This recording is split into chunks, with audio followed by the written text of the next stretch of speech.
ಧಾರವಾಡ ಆಯಿತು, ಈಗ ಕಲಬುರಗಿಯಲ್ಲೂ ಕೂಡ ಉದ್ಯೋಗಾಕಾಂಕ್ಷಿಗಳಿಂದ ಪ್ರತಿಭಟನೆ. ಸರ್ಕಾರದ ವಿರುದ್ಧ ಉದ್ಯೋಗಾಕಾಂಕ್ಷಿಗಳು ಆಕ್ರೋಶ ವ್ಯಕ್ತಪಡಿಸ್ತಾ ಇದ್ದಾರೆ. ಸ್ಪರ್ಧಾತ್ಮಕ ಪರೀಕ್ಷೆಗಳಿಗೆ ಉಚಿತ ಕೋಚಿಂಗ್ನ ಭರವಸೆ, ಉಚಿತ ಕೋಚಿಂಗ್ ಜೊತೆ ಶಿಷ್ಯ ವೇತನ ಭರವಸೆ ಕೊಟ್ಟರು. ಆದರೆ ಭರವಸೆ ಕೊಟ್ಟು ಸೈಲೆಂಟ್ ಆಗಿದೆ ಸರ್ಕಾರ ಅಂತ ಸರ್ಕಾರದ ವಿರುದ್ಧ ಕಿಡಿಕಾರ್ತಾ ಇದ್ದಾರೆ. ಕಲಬುರಗಿಯಲ್ಲಿ ಪ್ರಬುದ್ಧ ಅಕಾಡೆಮಿ ನಿರ್ಮಿಸಿದೆ ಸರ್ಕಾರ, ಆದರೆ ಅಕಾಡೆಮಿಯಷ್ಟೇ ನಿರ್ಮಾಣ ಆಗಿರೋದು, ಶಿಷ್ಯ ವೇತನ ಕೊಟ್ಟಿಲ್ಲ ಅಂತ ಆಕ್ರೋಶ ವ್ಯಕ್ತಪಡಿಸಿದ್ದಾರೆ. ಕಲ್ಯಾಣ ಕರ್ನಾಟಕ ಭಾಗದ ಉದ್ಯೋಗಾಕಾಂಕ್ಷಿಗಳು ತಮ್ಮ ಬೇಸರ ಹೊರಹಾಕಿದ್ದಾರೆ. ತರಗತಿ ಬಹಿಷ್ಕರಿಸಿ ಪ್ರತಿಭಟನೆಗಳಿದ್ದಾರೆ. ನಾ ಐಎಸ್ ಒಂದು ಏನಪ್ಪ ಅಂತಂದ್ರೆ ಆಯ್ಕೆಯಾಗಿದ್ದೀನಿ ಇಲ್ಲಿ ಪ್ರಬುದ್ಧ ಅಕಾಡೆಮಿ ಇದ್ದಾಗ.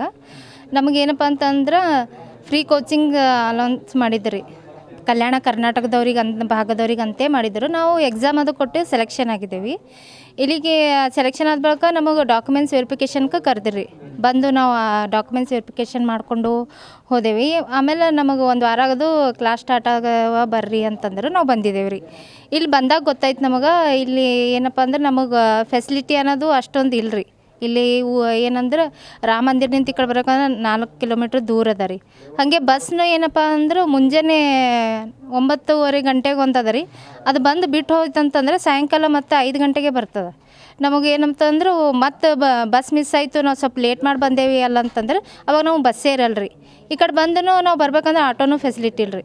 ಮತ್ತು ಬಂದು ಅಲ್ಲಿ ಬಿಟ್ರಪ್ಪ ಅಂತಂದ್ರೆ ಅಲ್ಲಿ ನಿಂತು ಇಲ್ಲಿ ಅಂತಂದರೆ ಇಲ್ಲಿದಿಲ್ಲೇ ಎಷ್ಟು ಡಿಸ್ಟೆನ್ಸ್ ಅದ ಭಾಳ ಸ್ವಲ್ಪ ದೂರೇ ಅದ ರೀ. ಬರ್ಬೇಕಂತಂದ್ರೆ ನಮಗೆ ಹೆಣ್ಮಕ್ಳಿಗೆ ಸ್ವಲ್ಪ ಧೈರ್ಯ ಆಗಲ್ಲ, ಭಯ ಆಗಕತ್ತದ ಬರೋಕ್ಕೂ. ಮತ್ತು ಏನಂತಂದ್ರೆ ನಾವು ವಿದ್ಯಾರ್ಥಿಗಳು ಎಲ್ಲ ನಾವು ಈ ಆಯ್ಕೆಯಾದವ್ರು ಎಲ್ಲ ಬಡ ಕುಟುಂಬದ ನಿಂತು ಬಂದ ವಿದ್ಯಾರ್ಥಿಗಳೇ ಇದ್ದೀವಿ. ಯಾರೂ ಇಲ್ಲಿ ಶ್ರೀಮಂತರ ನಿಂತು ಬಂದಂಥ ವಿದ್ಯಾರ್ಥಿಗಳು ಯಾರೂ ಇಲ್ಲರಿ.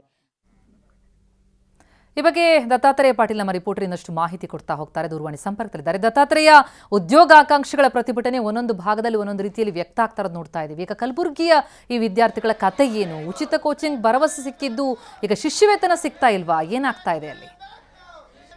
ಪ್ರತಿಮಾ, ಏನು ಸಚಿವ ಪ್ರಿಯಾಂಕ್ ಖರ್ಗೆ ಅವರು ಏನು ಕನಸಿನ ಯೋಜನೆ ಅಂತಾನೆ ಹೇಳ್ಬೋದು. ಅವರು ಏನು ಈ ಭಾಗದಲ್ಲಿ ಅಂದ್ರೆ ಕಲ್ಯಾಣ ಕರ್ನಾಟಕದ ಏನು ಕೇಂದ್ರ ಏನು ಭಾಗ ಇದೆ ಕಲಬುರಗಿ, ಅಲ್ಲಿ ಏನಂದ್ರೆ ಪ್ರಬುದ್ಧ ಅಕಾಡೆಮಿ ಮೂಲಕ ಏನು ಕಲ್ಯಾಣ ಕರ್ನಾಟಕದ ಸಾವಿರಾರು ಏನು ಬಡ ಉದ್ಯೋಗಾಕಾಂಕ್ಷಿಗಳಿಗೆ ನೆರವು ನೀಡಬೇಕು ಮತ್ತು ಉಚಿತ ಕೋಚಿಂಗ್ ನೀಡಬೇಕು ಮತ್ತು ಅವರನ್ನ IAS ಮತ್ತು KS ಅಧಿಕಾರಿಗಳನ್ನಾಗಿ ಮಾಡಬೇಕು ಅನ್ನುವಂಥ ಒಂದು ಯೋಜನೆಯನ್ನು ಇಟ್ಕೊಂಡು KKRDB ಮೂಲಕ ಏನು ಕೋಟಿ ಅನುದಾನದಲ್ಲಿ ಬೃಹತ್ ಏನು ಅಂತಾರೆ ಸುಸಜ್ಜಿತ ಪ್ರಬುದ್ಧ ಅಕಾಡೆಮಿಯನ್ನ ನಿರ್ಮಾಣ ಮಾಡಿದ್ರು. ಮತ್ತು ಅದಲ್ಲದೆ ಏನು ಅಂತಾರೆ ಅವರಿಗೆ ಶಿಷ್ಯ ವೇತನ ಕೊಡ್ತೀವಿ ಮತ್ತು ಅದನ್ನ KET ಮೂಲಕ ಏನು ಅಂತಾರೆ ನಾವು ಆಯ್ಕೆಯಾದ ಅಭ್ಯರ್ಥಿಗಳಿಗೆ ಇಲ್ಲಿ ಉಚಿತ ಕೋಚಿಂಗ್ ಅನ್ನ ನೀಡೋದ್ರ ಜೊತೆಗೆ ಏನು ಅಂತಾರೆ ಮಾಸಿಕ ಶಿಷ್ಯ ವೇತನವನ್ನು ಕೂಡ ನೀಡ್ತೀವಿ ಅನ್ನುವಂಥ ಒಂದು ಭರವಸೆಯನ್ನ ನೀಡಿದ್ರು ಮತ್ತು ಖುದ್ದು ನೋಟಿಫಿಕೇಶನ್ ಅನ್ನ ಸರ್ಕಾರ ಹೊರಡಿಸಿತ್ತು. ಆದ್ರೆ ಯಾರೆಲ್ಲ ವಿದ್ಯಾರ್ಥಿಗಳು ಏನು ಶಿಷ್ಯ ವೇತನ ಕೂಡ ಸಿಗುತ್ತೆ, ಉಚಿತ ಕೋಚಿಂಗ್ ಕೂಡ ಸಿಗುತ್ತೆ ಅನ್ನುವಂಥ ಒಂದು ಭರವಸೆಯಲ್ಲಿ ಏನು KE ಮೂಲಕ ಏನಂತಾರೆ ಪಾಸ್ ಆಗಿ ಸದ್ಯ ಆಯ್ಕೆಯಾದ 500 ಅಭ್ಯರ್ಥಿಗಳು ಏನು ಪ್ರಬುದ್ಧ ಅಕಾಡೆಮಿಗೆ ಜಾಯಿನ್ ಆಗುವಂತಹ ಹಂತದಲ್ಲಿ ಸದ್ಯ ಶಿಷ್ಯ ವೇತನ ಇಲ್ಲ ಅನ್ನುವಂಥ ಒಂದು ಮಾಹಿತಿಯನ್ನ ಖುದ್ದು ಸರ್ಕಾರ ನೀಡ್ತಾ ಇದೆ. ಹೀಗಾಗಿ ಏನಂತಾರೆ ವಿದ್ಯಾರ್ಥಿಗಳಿಗೆ ಮೋಸ ಆಗಿರ್ತಕ್ಕಂಥದ್ದು.